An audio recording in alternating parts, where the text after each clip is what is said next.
Welcome to the show, where as of today, Governor Greg Abbott is issuing a mandatory face mask order. We'll get to that in a little bit. But first, let's look at the statistics for today, from yesterday. No new cases for travel-related person-to-person contact, 362 under investigation.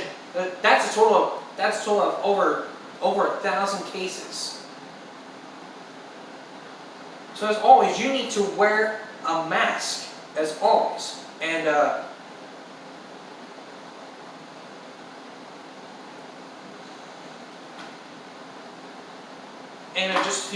just yesterday, and just today, Governor Greg Abbott today issued an executive order requiring all Texans to wear face coverings over the nose and mouth in public spaces in counties with 20 or more positive COVID-19 cases, with few exceptions. He also issued a proclamation giving mayors and county judges the ability to impose restrictions on outdoor gatherings over 10 people, and making it mandatory that in all circumstances people cannot be in groups larger than 10 and must maintain 6 feet of social distancing. It's the effective way we can slow it down by 80%. We have to work together to wear these. I mean, what's so hard about wearing this over your nose? What's so hard about it? If you're going to go out, you have to wear a mask. Period. There is no but. No ifs, ands, buts, or excuses. If you have a medical condition, you need to... If you have a medical condition, you need to then ask your doctor if he or she can provide you paperwork.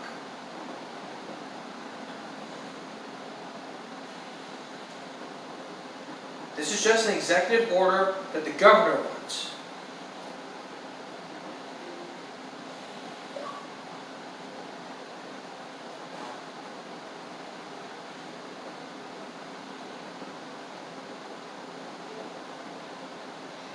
Like, I know you don't think a wearing mask is just not a thing, but this is just something that Governor Greg Abbott wants to enforce. And if Governor Greg Abbott wants to enforce this, then everyone has to enforce it too. This happened today. This is the executive order. Everyone has to wear these masks. 5 pages. Any person under 10 years of age, any person with medical condition that prevents wearing a face covering, younger than 10 years, any person while a person is consuming food or drink is seated at a restaurant to eat or drink, any person, the same person driving alone, any person, similar body of water.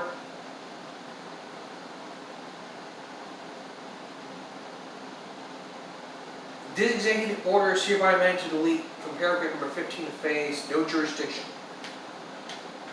So Governor Greg Abbott signed this today.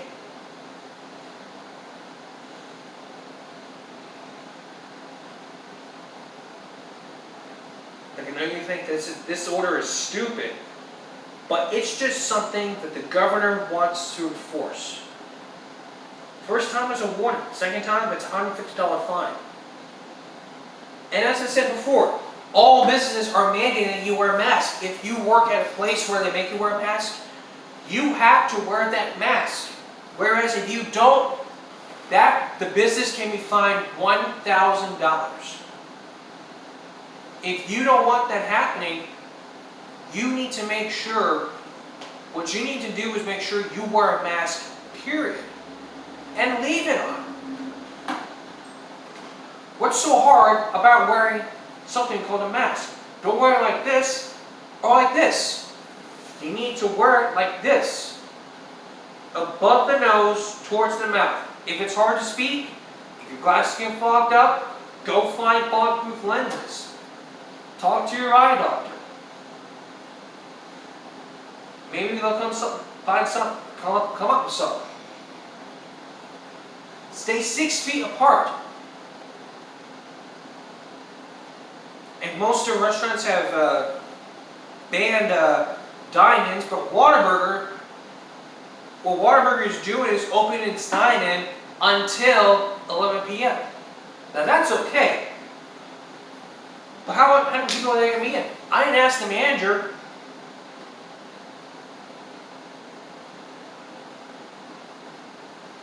But if I did, I would have got a straight answer. A good number.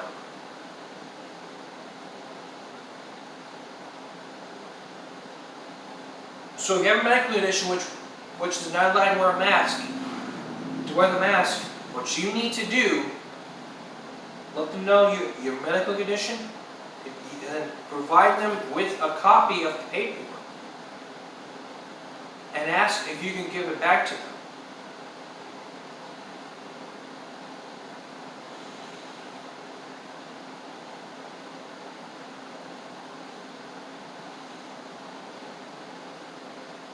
And now the beach is happening. The beaches is closing for the 4th of July. So if you have 4th of July plans for Saturday, find someone else to do. Because Judge Barbara Canales is issuing a mandation that all beaches are having a curfew. And all vehicles are prohibited except for golf carts.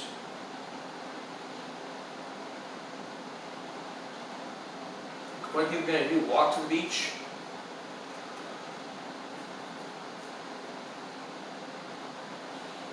That's what I thought.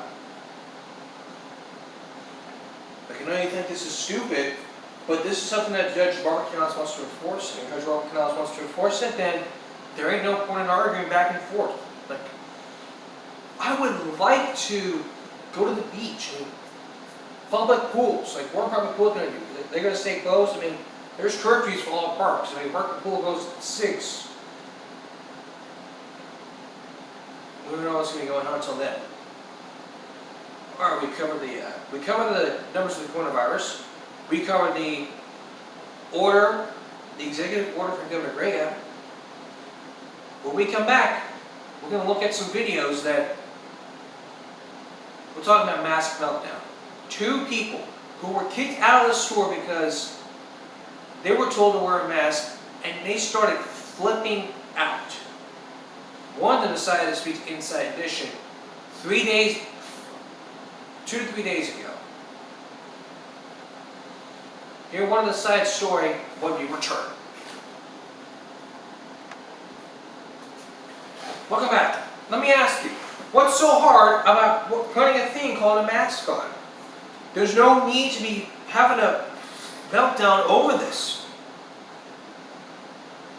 2 days ago, this is from Dallas, a few days ago, these are videos that people are melting down about. And yet, let's start with the one from about a few days ago. This is a person from Dallas who decides to flip out over wearing a mask. Starts throwing stuff all around like I don't have to wear a mask. But she had a mask in her hand. What was the whole point? If all stores say you have to wear a mask, then you have to wear a mask. There is no point in you flipping out. If you have a medical condition, like I said, if you have a medical condition, then it's okay. Just let them know. Airlines have mandated it also.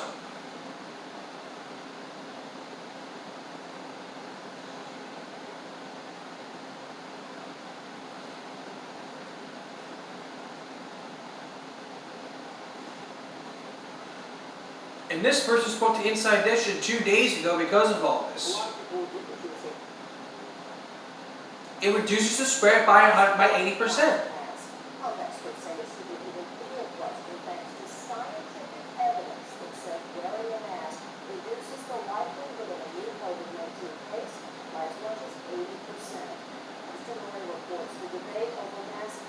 Here's what happened from Inside Edition. Watch. An increase in COVID-19 cases. Mask meltdown. A woman in Dallas loses it after she was reportedly asked to wear a mask in the grocery store. This woman in Colorado actually spat at a gas station attendant after he refused to serve her because she was maskless. And a Trader Joe's customer had a full-blown tantrum after she was reminded that masks are mandatory. Never said it, kids! I have a breathing problem. My doctor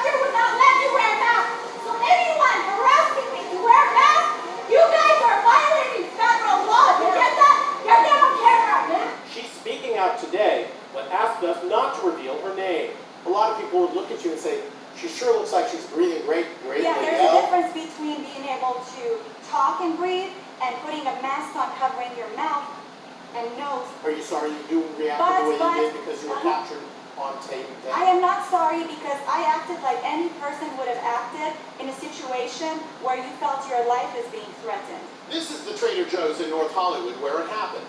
There's a greeter at the front door making sure everyone's wearing a mask and giving out hand sanitizer. And there's a sign posted outside reminding everyone you must Absolutely. wear a mask. Some anti-mask folks are carrying a face mask exempt card purchased. And what about this thing called the face mask exempt card? What about you can be fined a lot of money, $75,000, $150,000. Online. It looks official, but it's bogus. Vice President Pence is finally embracing mask wearing, even if President Trump doesn't. And he's urging everyone to get on board. Wearing a mask is just a good idea. And it will, we know from experience, will slow the spread. But at a church event he attended in Dallas, look at the 100-person choir, not a mask in sight.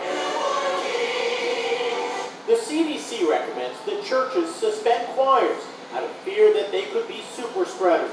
Singing involves much more forceful and deep breathing than simple talking. Health officials are concerned that younger Americans aren't taking the pandemic seriously. The Salt River in Arizona, a popular spot for tubing, was packed. Young people, they think they're immortal, right? What they fail to recognize is that they could be dreaded spreaders. They could have this infection, feel perfectly well, and give it to people around them. And look at this, an estimated 4,000 fans at a concert in Tennessee by country star Chase Rice. I'm Megan Alexander in Nashville. So again, even if the choirs have to wear a mask. Like if you're gonna sing, just sing while wearing a mask. Under the nose that people can understand what you're saying. What's so hard about this? It's not rocket science, just pinch it between the nose that it fits. If it doesn't fit, then obviously it's going down the nose. If you have a problem with it, then find one of those cards. And yet, if they don't allow, in Texas not allow it, make them allow it.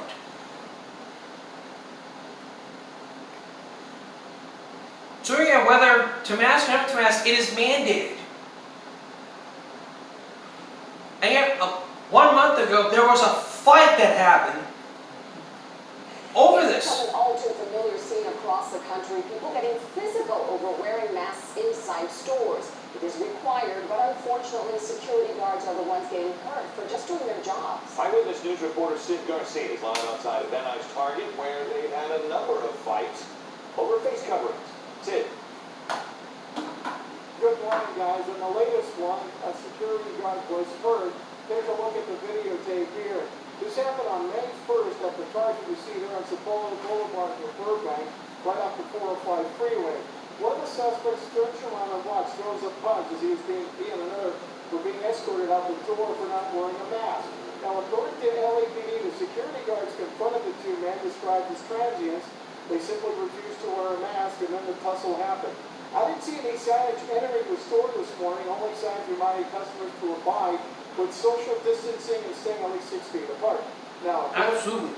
Accordingly, LA City and County rules, employees and customers are required to wear a mask while inside the store. Absolutely. If you If think it's okay not to wear a mask, don't carry around that mask card. You can find one online, yet you can show it to the state of Texas, to Governor Greg Abbott. And nobody can get two craps.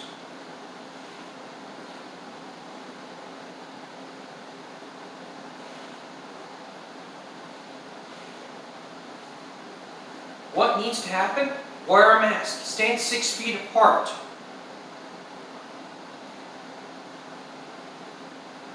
What's the problem? It's just a mask.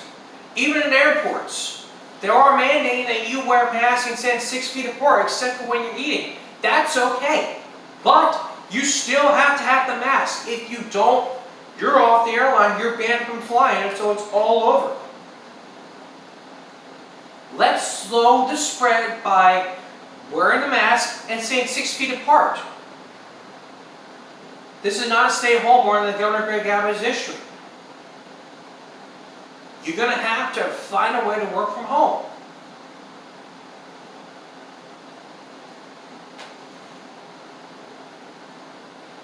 People are angry about it. And if you don't like what the governor is saying, don't go out and protest. Just do what the governor asks, and then we'll slow the spread.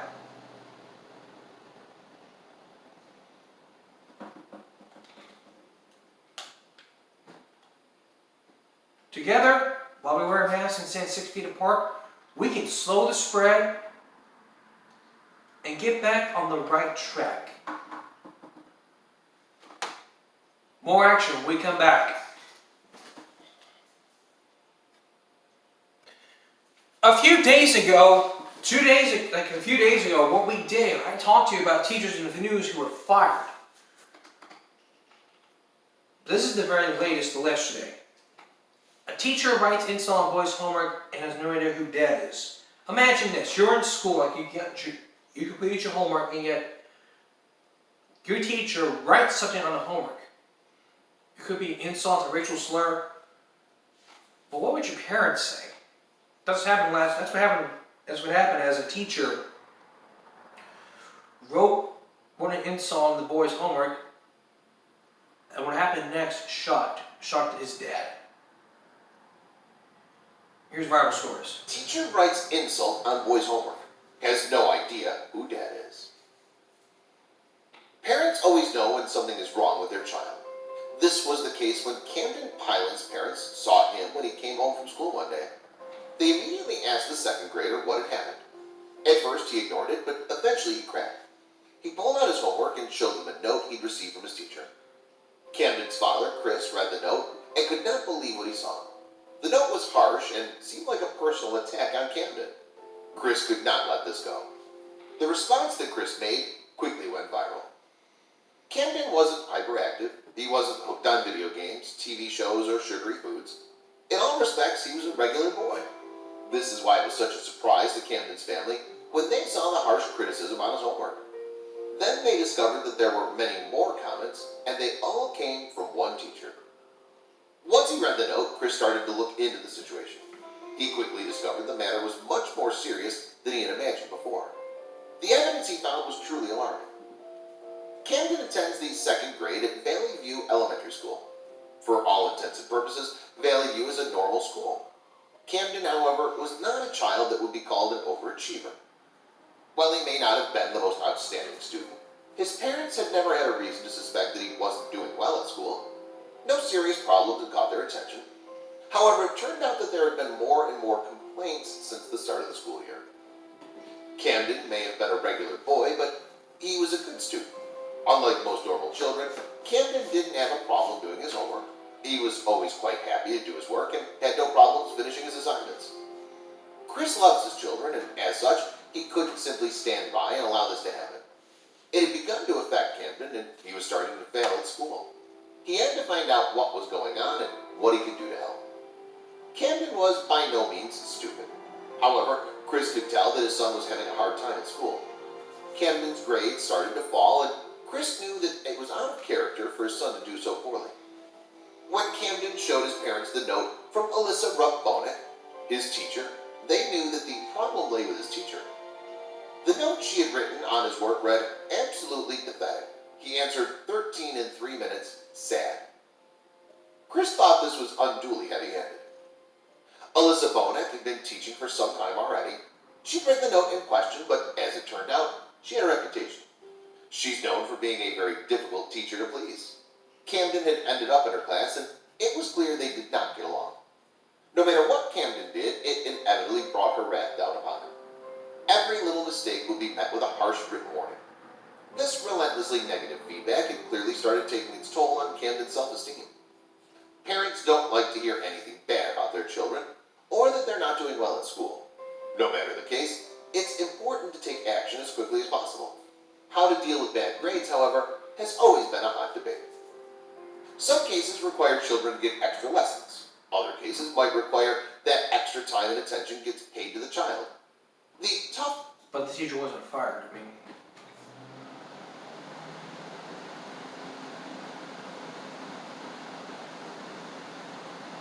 mean, this popular teacher was fired. Days, angry people called our newsroom and emailed our newsroom asking us to investigate the firing of a popular teacher. His crime, they say, asking the students to read. That got our attention, so we asked Michelle Fox, so what's the time to investigate? She told us now what she found out. Now listen. Jay, I found out this story is not as simple as that. The teacher told us that he's out because he was asking his students to read and not always teaching to prepare the students for Florida's standardized tests. My favorite teacher. We miss you. 7th grade English teacher Elliot Herman never got to say goodbye to his students. Asking to read? Not prepare for this Herman test? claims he was fired out of his position at Franklin Academy, a charter school in Palm Beach Gardens. The teachers want to teach more, but we're told not to. He was teaching his class The Giver, a book he taught the class last year too. But this year, the school removed The Giver from the curriculum. When I questioned why, they said, well, we don't want you wasting time reading in class. So Herman had his students read the book at home and asked them to be ready to analyze the book in class. But after his most recent in-class review, he learned that the school didn't want that either. Why are we just teaching to a test? It's not teaching them to understand or think. Herman decided to explain the abrupt change to the parents in his weekly email. I knew I was taking a risk by talking about it and letting the parents know. I was just trying to create a dialogue and a conversation with them about this. A decision Herman believes led to his termination. And while the school wouldn't discuss the situation, the parents did, both online and to our cameras. My son looked forward to language arts. Like Jennifer Bergeon, who says her son was devastated about Mr. Herman. Alright, listen. I don't care if you're fired. I mean, reading, if you're gonna read, read. I mean, a teacher wants to teach. And not hand out packets and stuff. Now think about this. Now, think about this one. Imagine you're a teacher providing alcohol to students. It is wrong. Teachers are not supposed to have alcohol, neither are your students. That's what happened 4 years ago, when a Denver teacher was fired for providing alcohol to students. The two teachers at the alternative school in southern Colorado arrested for allegedly providing alcohol to students. The Huerfano County Sheriff's Office says staff members at the Career Building Academy may be connected to 3 students decided for underage drinking in November. Well, since then, the Walsenburg campus has been temporarily closed, and the 2 instructors and the principal have been fired. School officials hope to reopen the school for the spring semester.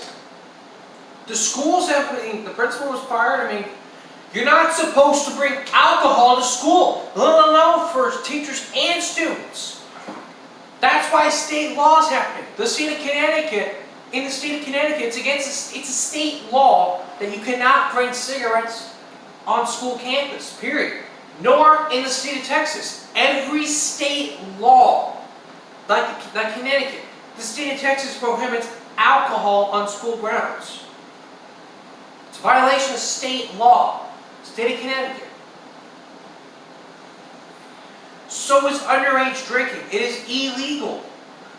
We'll have that for you on a future Give Me a Break, which will be on Give Me a Break Friday tomorrow.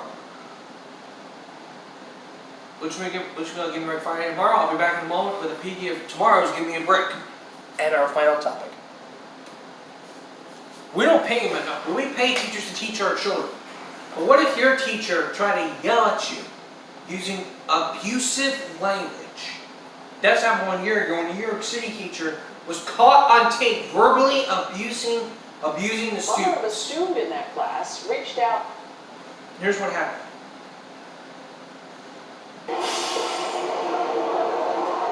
It's not the language you want to hear coming out of a middle school classroom. You don't have a clue as to what the hell I'm talking about. You're killing me. An English teacher on Staten Island recorded berating her students. Miss, if I ask you office, what do you want to ask you for? Is she serious? If her I'm done. repeatedly, losing her temper, frustrated by her kid's performance in class. So the question is, how did the rich live? How did the poor live? Getting from the background. That teacher's name Wow. is Miss Norton. So after all that, I mean, this is what happened. The students were angry. The students were upset. Comment on this story. Now, with those outbursts continuing, the DOE said that it could take more drastic steps. But That teacher should not have been fired. I mean, teachers are not allowed to use profanity, nor do students. So, listen, if you use profanity, just take out a hidden recorder, record it happening, and then send it to me by email, jcommerce67@gmail.com. I'll have a story for you on a future Give Me a Break.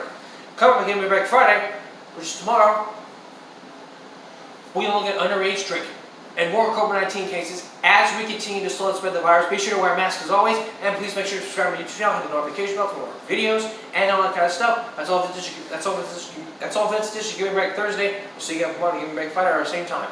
Follow us on YouTube. Have a great night.